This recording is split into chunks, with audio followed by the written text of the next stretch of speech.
Mari kita berdoa. Terima kasih Bapa, terima kasih Tuhan Yesus, terima kasih Roh Kudus.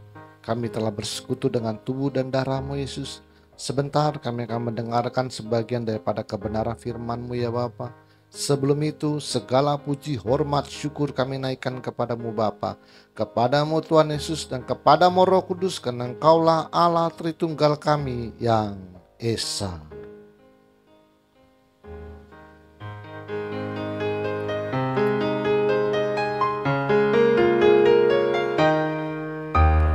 Hormat bagi Allah Bapa, hormat bagi anaknya, hormat bagi Roh penghibur ketiganya yang Esa. Haleluya, haleluya, ketiganya yang Esa. Haleluya, haleluya, ketiganya yang Esa. Ketiganya yang Esa, ketiganya yang Esa.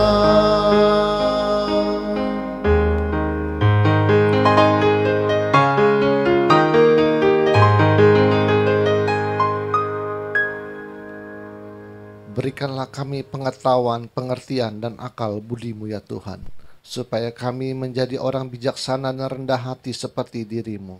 Urapi hamba-Mu pada saat ini ya Bapa, Kau menjamal ya bibir hamba-Mu Roh Kudus, supaya apa yang hamba perkatakan menjadi kebenaran-Mu yang sempurna di akhir zaman ini Tuhan.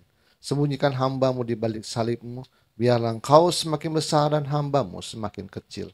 Persiapan hati kami, bagian tanah yang subur di dalam hati kami, supaya firman-Mu yang berbentuk logos tulisan mati menjadi rema dalam kehidupan kami. Terima kasih Bapa, terima kasih Tuhan Yesus, terima kasih Roh Kudus. Di dalam nama Tuhan Yesus kami telah berdoa dan mengucap syukur. Haleluya, kita yang percaya katakan amin. Mari kita ucap salam kita, 1, 2, 3.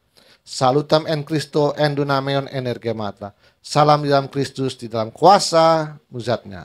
Amin. Silakan duduk. Shalom semuanya.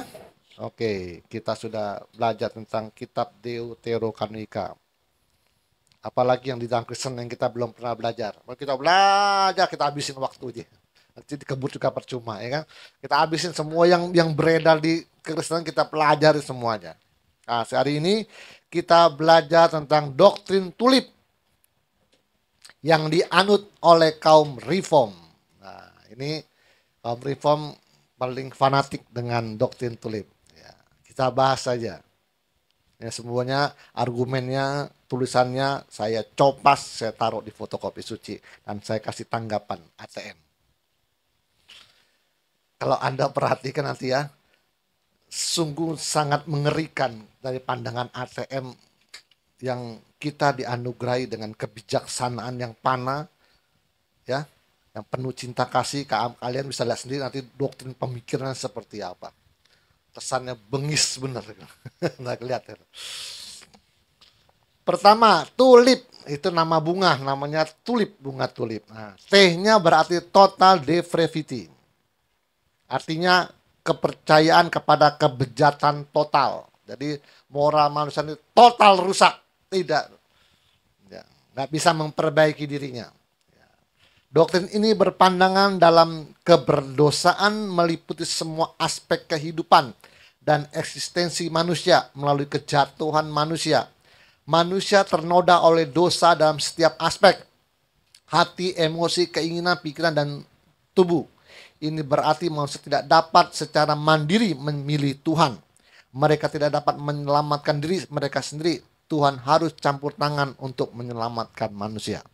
Oke, tanggapan ATM adalah manusia, setuju ya, manusia memang tidak bisa mandiri memilih Tuhan.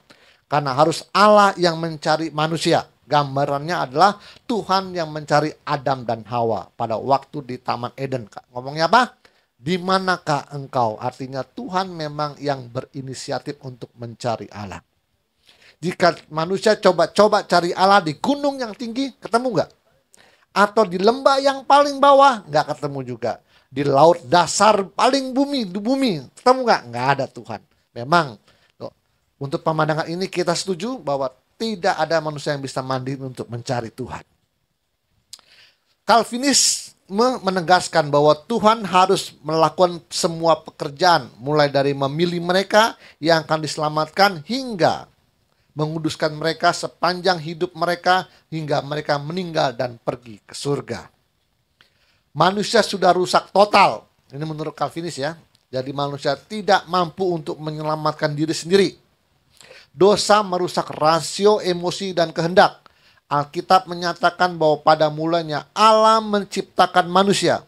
Allah tidak ingin manusia melawannya dan menjadi rusak. Namun Allah memberikan kebebasan dan pilihan kepada manusia. Ada pilihan ya, free will berarti. Alkitab mencatat bahwa Adam dan Hawa jatuh di dalam dosa karena bujukan setan. Kejatuhan ini adalah kejatuhan di dalam waktu. Mereka juga jatuh dalam kebebasan.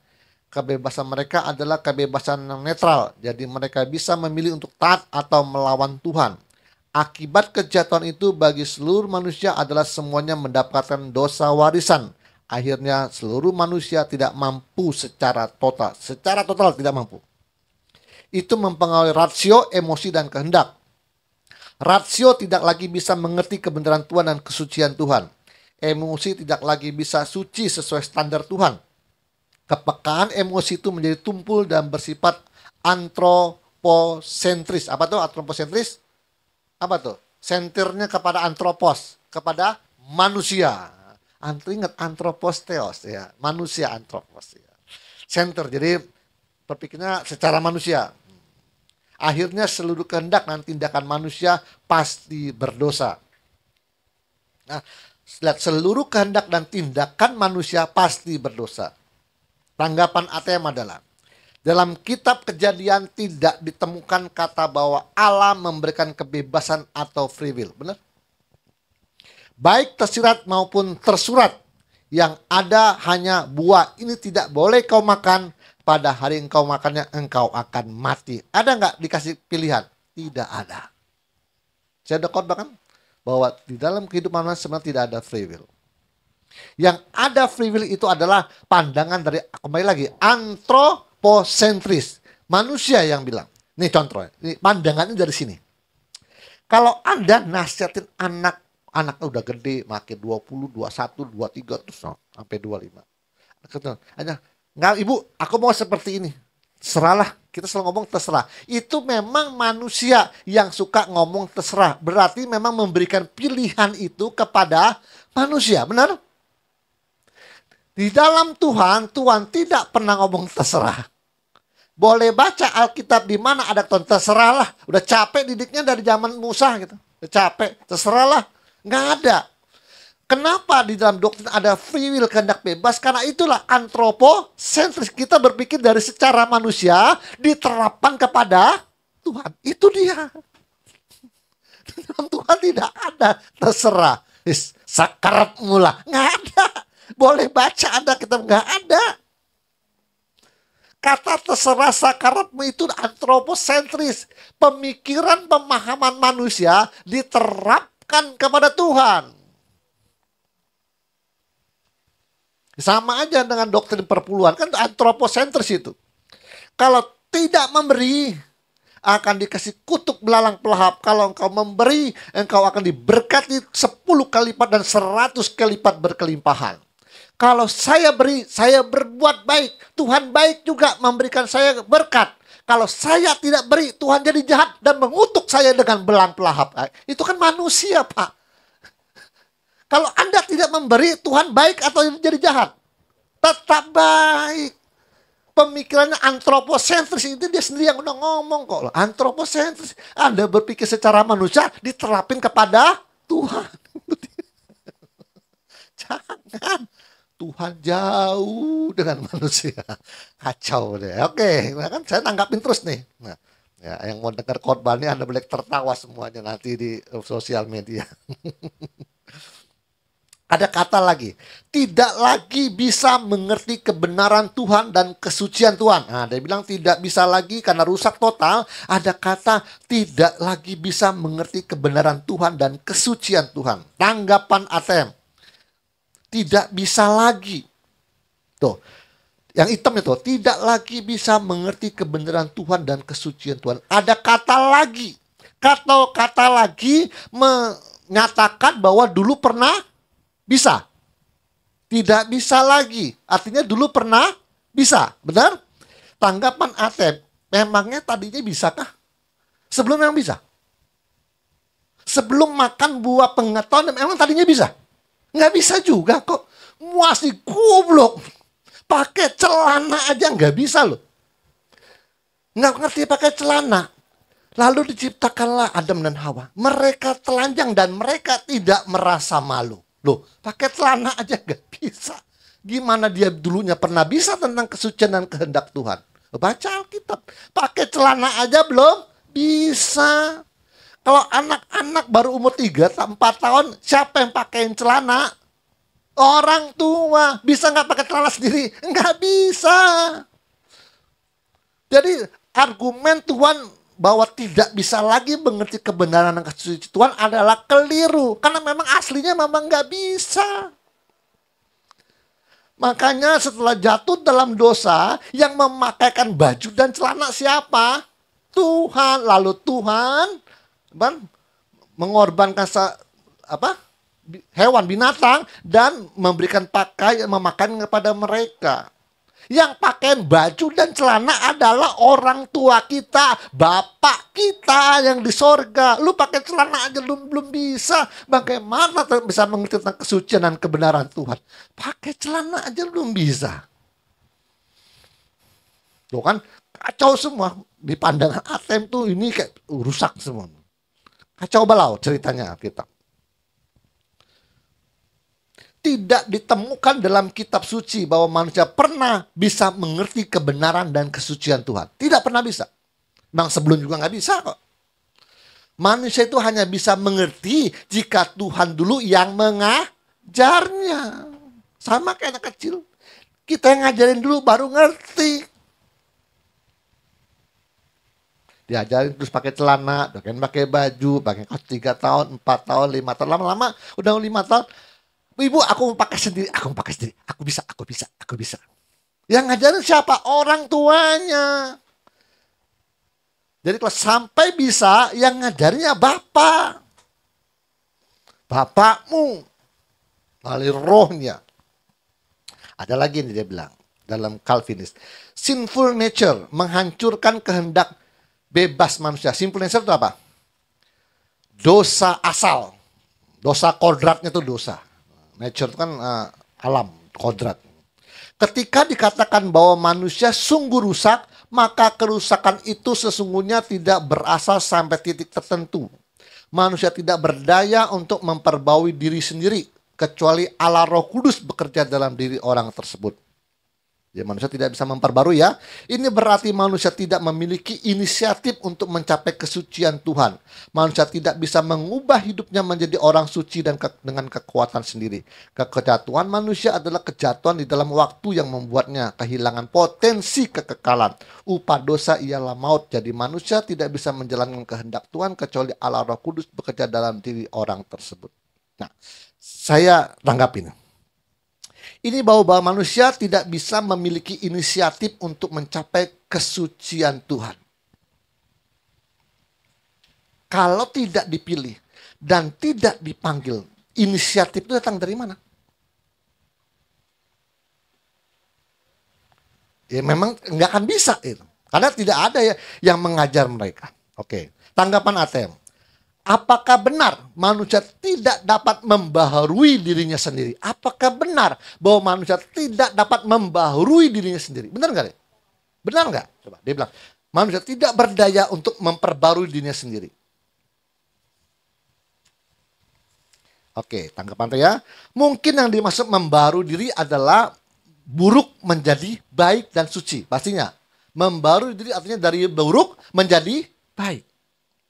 Dalam diri manusia, tanggapan ATM ya, dalam diri manusia diberi kemampuan untuk mereinstall atau memperbaiki dirinya sendiri dengan cara perenungan untuk mendengarkan suara hatinya.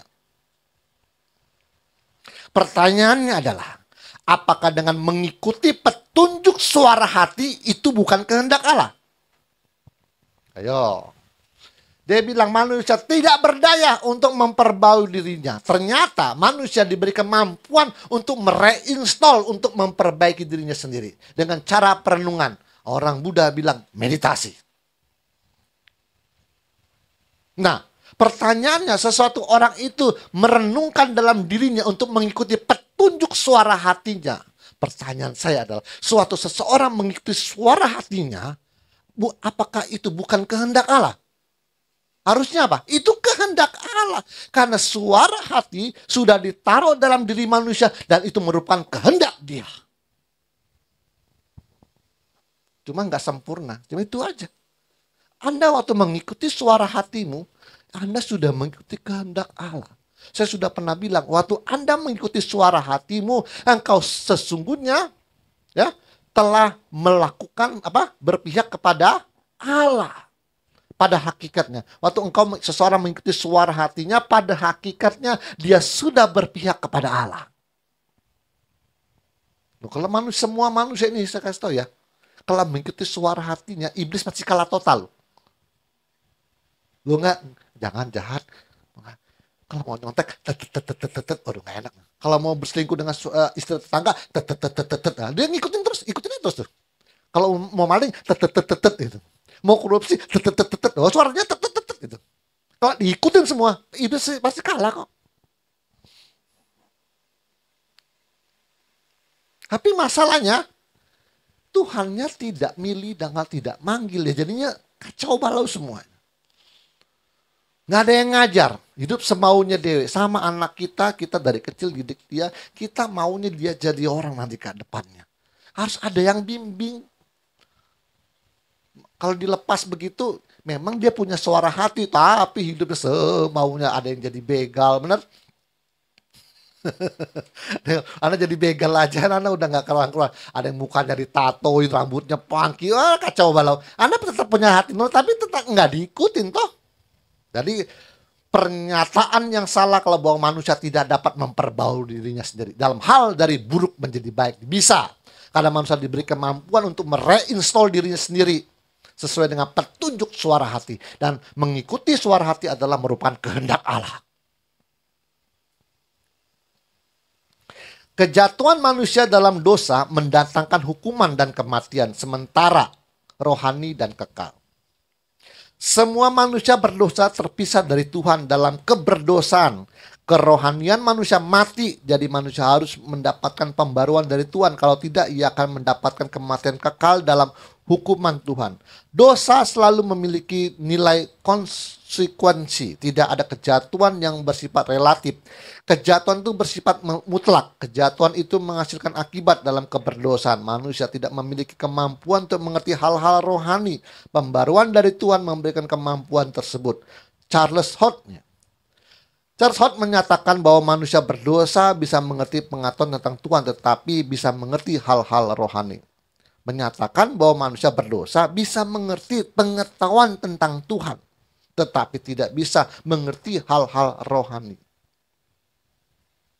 Mana nih Pak bahasanya Pak?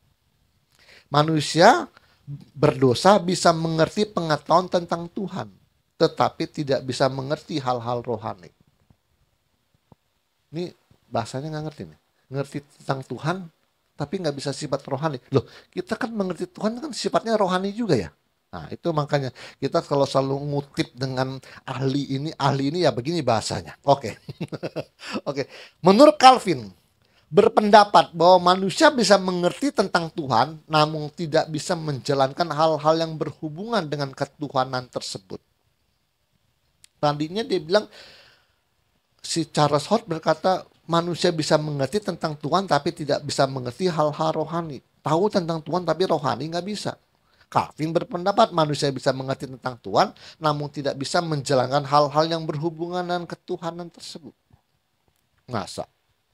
Kalau Anda belajar dari pertapa suci, dia melakukan tidak zina, melakukan kehidupan suci, tidak berbohong, tidak mencuri, tidak menjual barang ilegal. Apakah itu tidak merupakan hal-hal rohani yang dia lakukan? Kan? Pendapat manusia itu selalu antroposentris, tidak melihat secara fakta realita. Saya pernah bilang sumber hoax dan kebohongan paling banyak ada di mana? Di ruang lingkup agama.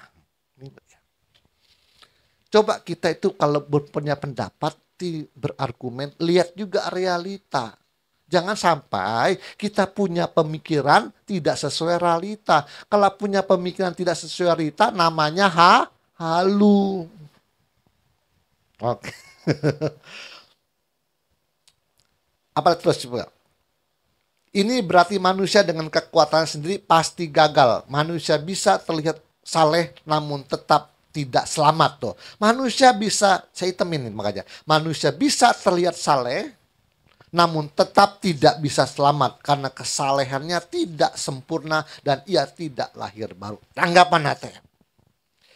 Manusia bisa terlihat saleh namun tetap tidak bisa selamat karena kesalehannya tidak sempurna, kata orang Calvinis. Pertanyaan ATM adalah, emangnya ada yang kesalehannya sempurna? Anda mau bilang mau sampai selamat, dia bilang kesalehannya tidak sempurna. Emangnya ada yang kesalehannya sempurna? Musa aja masih jatuh di air meribah ya. Daud aja masih jatuh dalam perzinahan. Salomo masih jatuh dengan berhala. Di mana kesalehan yang sempurna? Ini namanya halu. Untuk mencapai keselamatan karena pandangannya kesalehannya tidak sempurna. Emangnya ada yang sempurna? Hanya Tuhan Yesus yang kesalehannya sempurna. Selamat atau tidak selamat menurut ATM ditentukan oleh Tuhan, bukan pada kesalehan manusia. Ditentukan Tuhan. Pada prinsipnya Allah mau semua ciptaannya yang bernama manusia kembali kepadanya. Makanya ada istilah apa?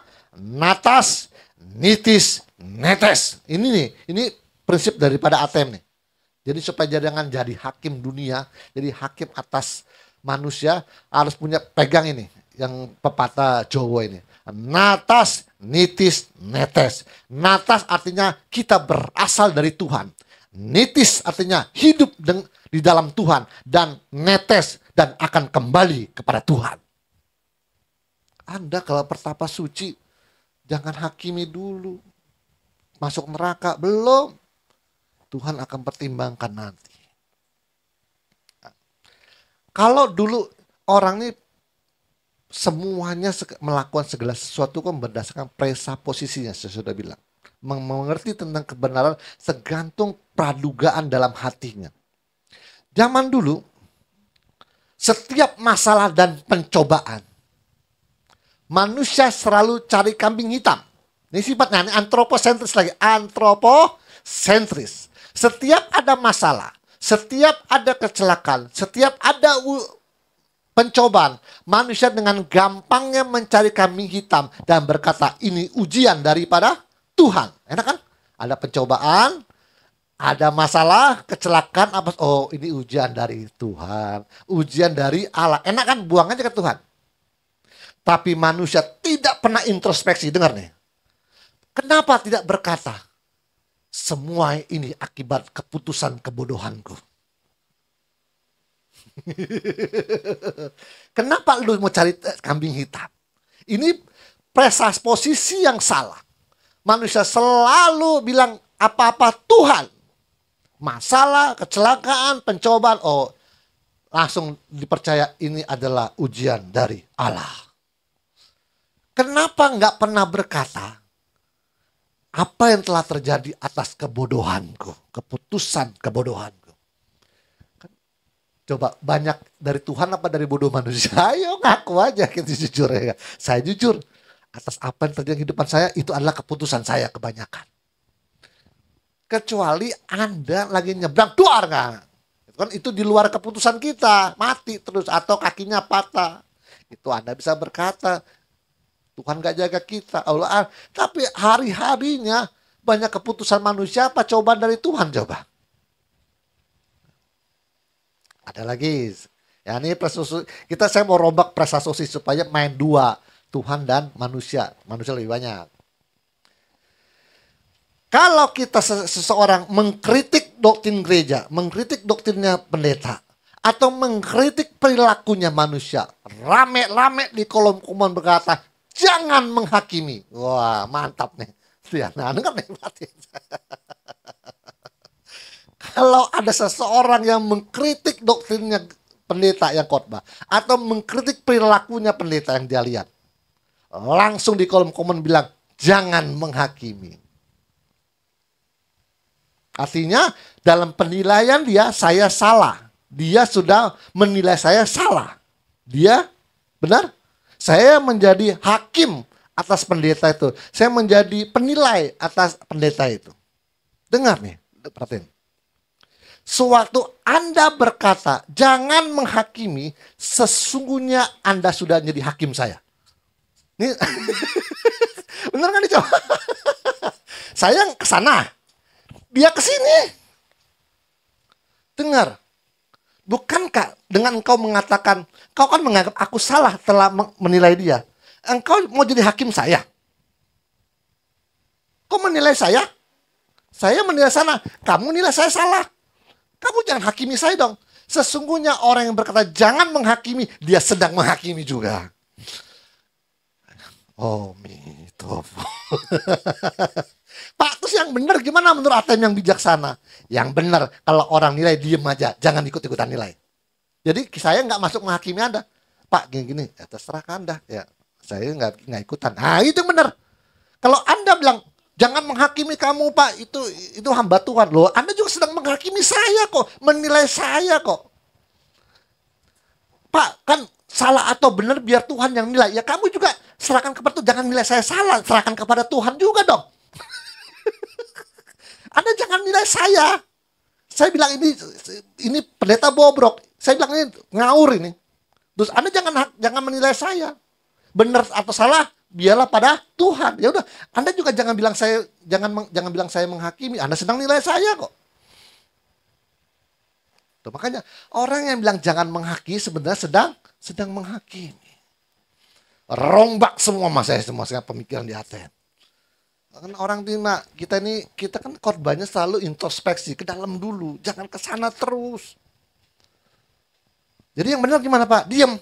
Waktu orang menilai benar itu, ya udah, nilailah, saya nggak ikutan. Itu jadi kamu nggak terlibat. Kalau kamu bilang saya salah, kamu terlibat dalam penghakiman, sama-sama hakim, jangan saling mendahului, ya itu aja udah. Jangan gila, kacau, rusak semua tem. Kesimpulannya adalah manusia tidak rusak total. Manusia punya kemampuan untuk memperbaiki diri dan punya kemampuan untuk merespon Allah jika Allah memanggilnya. Itu. Jangan bilang manusia rusak total tidak bisa merespon Allah. Bisa kalau Allah memanggilnya. Udah syaratnya dong. Ya. Itu baru kita ini bijak di dalam ngejelimet semuanya masuk. Seperti anak saya kemarin ditanya. Kenyataan apa, tanya dosennya, kenyataan apa yang tidak bisa kita hindari? Dosennya bilang, kematian. Langsung saya bilang, tidak komplit. Saya langsung refleks. Kenyataan yang tidak bisa dihindari oleh manusia adalah kematian. Betul, tidak komplit. Saya langsung refleks gitu. Yang benar apa? Yang benar, ada 3 kenyataan yang tidak bisa dihindari manusia. Tua, sakit, dan mati. Ya, ATM tuh begitu. Begitu kecepatan Anda. Maka saya bilang, kalau Anda bilang menghakimi, yo Anda juga menghakimi. Langsung saya balikin itu. Kalau orang berkata gitu, wah doktrin sesat, kamu ngajar sesat, kamu sesat. Saya punya renungan lagi, kalau Anda nggak sesat mengesat atau bobrok nggak bobrok, saya punya perenungan lagi. Suatu saat guru itu bertanya kepada muridnya, muridku, jika seseorang memberikan semangkok bubur kepada dirimu dan engkau tidak menerimanya, semangkok bubur itu kembali kepada siapa, muridku? Kembali kepada yang punya. Demikianlah, waktu Anda menghina saya, mengatakan dan saya tidak menerimanya, kembali kepada kesesatan itu, kepada Anda yang mengucapkannya. Enak kan? Selalu ATM itu punya penangkalnya, namanya juga jurus penangkal maut ya, punya penangkalnya. Anda mau argumen tetap ada penangkalnya di ATM. Mumet memang ATM itu. Punya penangkalnya. Cuma kalau kebanyakan yang ngomong nanti emosi orang.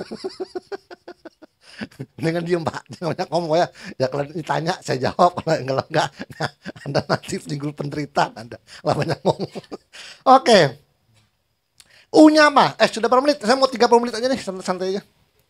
31. Udah sampai sini dulu ya. Supaya jangan kebanyakan. Oke, kita tutup kepada tadi khotbah yang tadi pagi yang saya perdengarkan kepada Anda. Kita khotbah itu tidak boleh mengandung kesombongan. Khotbah yang mengandung kesombongan adalah yang suka ngomongnya begini. Saya kasihan dalam 3 orang ini. Kasihan yang pertama adalah orang yang hidupnya tidak mengenal Kristus. Kasihan sama orang itu. Karena dia pasti masuk kebinasan dan masuk neraka. Yang kedua adalah saya kasihan kepada orang yang tidak tahu tujuan hidupnya. Dan yang ketiga adalah gabungan dari keduanya. Tidak mengenal Kristus dan tidak tahu tujuan hidupnya. Ini adalah satu pemikiran, ide yang pondasinya daripada kesombongan rohani. Kalau kita tanya balik, kasihan orang yang tidak mengenal Kristus. Saya mau tanya, emangnya tidak mengenal Kristus emang kenapa? Kalau saya tidak mengenal Kristus emang kenapa? Tanya dulu. Kalau seseorang tidak mengenal Kristus emangnya kenapa? Lu sehat, gue sehat juga. Lu hidup, gue hidup juga. Itu. Emang kenapa kalau tidak mengenal Kristus? Oh pasti binasa. Siapa yang bilang? Akulah jalan hidup dan kebenaran. Tak seorang pun datang kepada Bapa kalau tidak melalui aku. Lu kan lewat iman.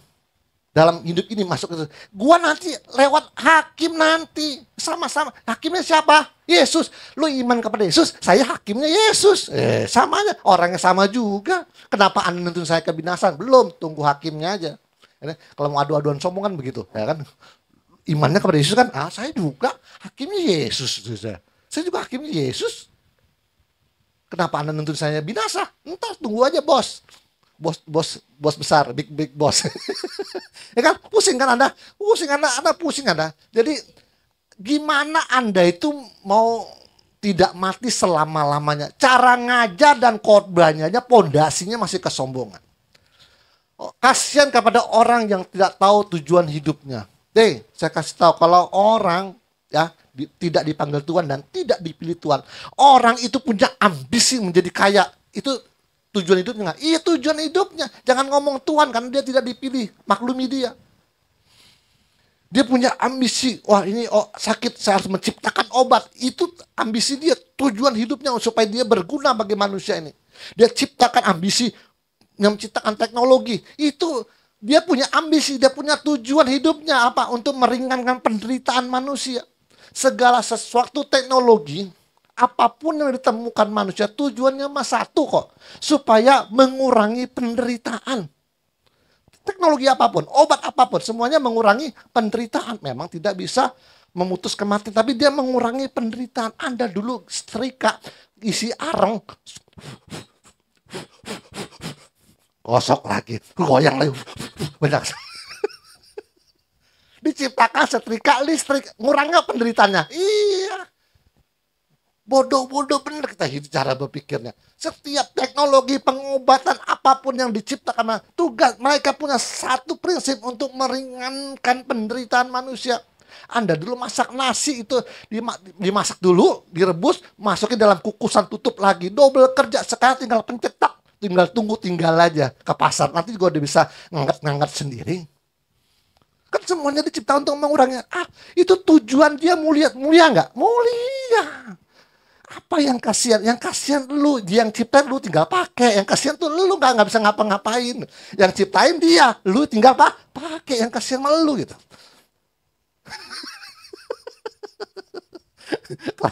Pak, kalau gitu ATM kasihan tinggal pakai. Oh enggak, ATM beda. ATM itu orang berhikmat, penuh kebijaksanaan.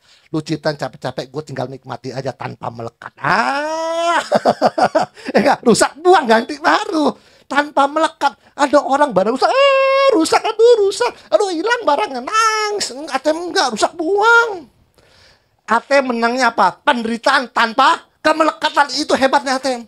Keunggulannya di situ doang. Tidak melekat, bebas, rusak, buang, selesai, berhenti baru. Ciptanya banyak-banyak, kita nikmati aja. Cuma jangan melekat. Kalau melekat akan timbul penderitaan. Nah itu dia. Itulah namanya kebijaksanaan yang panah. Tuhan Yesus memberkati. Mari kita berdoa. Terima kasih Bapa, terima kasih Tuhan Yesus, terima kasih Roh Kudus, hamba-Mu telah saya pada hari ini Tuhan. Kiranya Engkau mengumpulkan kami minggu depan Tuhan dengan tubuh yang sehat. Berikan kesehatan kepada kehidupan kami, Engkau memelihara kehidupan kami hari demi hari ya Tuhan. Terima kasih atas semuanya Tuhan, atas hikmat kebijaksanaan yang panah, yang seluas samudra kebijaksanaan di Anthropos Theos Ministry. Terima kasih Bapa, terima kasih Tuhan Yesus, terima kasih Roh Kudus. Di dalam nama Tuhan Yesus kami telah berdoa dan mengucap syukur. Haleluya. Kita yang percaya katakan amin. Tuhan Yesus memberkati.